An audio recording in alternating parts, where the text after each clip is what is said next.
Good day, folks. This lesson we are going to focus on solving equations with variables on both sides. This is section 2.4 of your textbook. Your learning target by the end of this video lesson, and hopefully by the end of our next meeting in class, is that you will be able to solve equations with variables on both sides. Okay, to help you understand solving equations with variables on both sides, we're going to go through some examples. Now, these examples can be found in your green book, so if you want to follow along, please take those out now, and let's get started. So the first example we're going to look at is this first one on top. We have 7k equals 4k plus 15. So notice the first issue with this equation is that we have on the left side 7k, and on the right side we have 4k plus 15.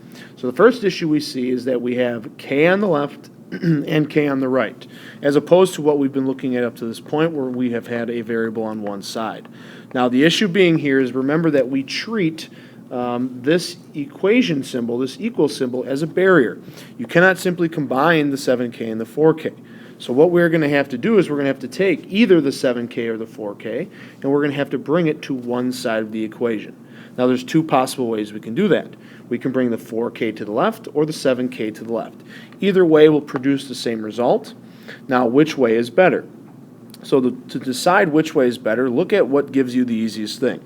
Now, when saying easiest, I try in math to look at and avoid, one, try and avoid fractions, and two, try and avoid negative numbers. So I see that if I bring the 4 to the left, I'm going to avoid getting a negative. So I'm going to do that. Now, to bring the 4 to the left, anytime you cross or go across this barrier of the equal sign, you have to do an inverse operation. So here I see that 4k is positive. So to bring it to the left, I'm going to take 4k and I'm going to subtract it from the right side. And if I do it to that side, I must also do it to the left side and subtract 4k there. That's going to cancel out 4k on the right. And on the left side, I'm left with 7 minus 4k, which if I combine those like terms, I get 3k. And on the right side, notice how this has eliminated, and what I'm simply left with is 15.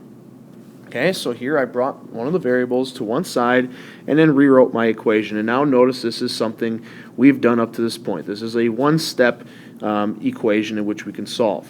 So to solve this, to finish it, I see that I have 3 times k, so I'm multiplying k by a constant. So in order to undo the multiplication, I'm going to perform an inverse operation. So I'm going to divide by 3.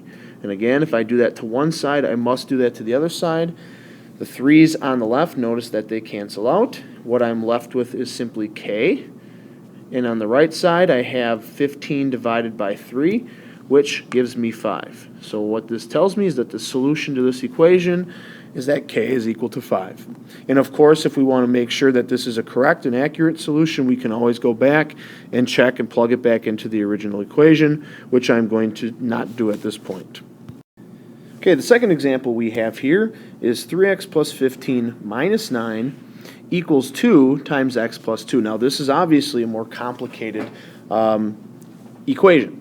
We have first, you can notice again, what we're talking about today is variables on both sides. We have x on the left and on the right.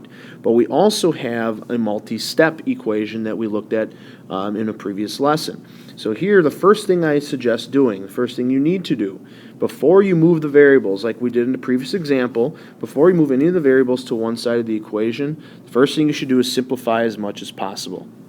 So, on the left side, I have 3x plus 15 minus 9. Now I see the 15 and the minus 9. Those are like terms, so what I can do is combine those right away. Let me change colors here for a second. So I have here 3x, and then I have 15 minus 9, which would leave me with a positive 6. So I get 3x plus 6. And notice on the left side, I can't combine these anymore, so this is simplified as much as possible. And that's going to equal, and on the right side, notice I have 2 times in parentheses x plus 2. So here, right away, you should recognize that this is a property in which you must distribute.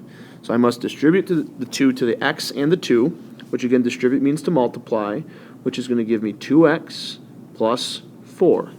Okay? And again, on the right side now, 2x plus 4, that is an expression that I can no longer simplify as simplified as possible.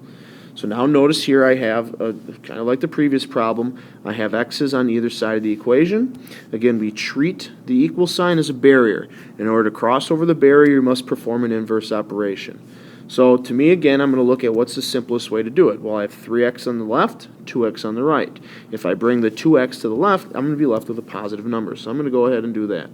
So I'm going to subtract 2x from one side, subtract it from the other. That's going to give me 1x plus 6 is equal to 4. Okay? Now the 1x you can just simply write as x, and then plus 6 equals 4. So the last step I can do here, this would be again a multi-step inequality. The last thing I have x really plus 6, so I want to get rid of the 6. So I'm going to do the inverse operation of addition, which is subtraction, to get that to cancel. Subtract 6 from over here, and what I'm left with is 1x, or simply x, is equal to 4 minus 6, which is going to give us negative 2. So again, negative 2 is the solution to this equation. We can go ahead, if we want to make sure this is accurate, go ahead and check it by plugging it back into the original equation and solving and seeing if that actually works out. Okay, these are two examples on solving problems with variables on both sides, as well as combining some of the things we looked at in previous lessons. And hopefully by now, after going through these two examples, you have a better sense on how we solve equations with variables on both sides.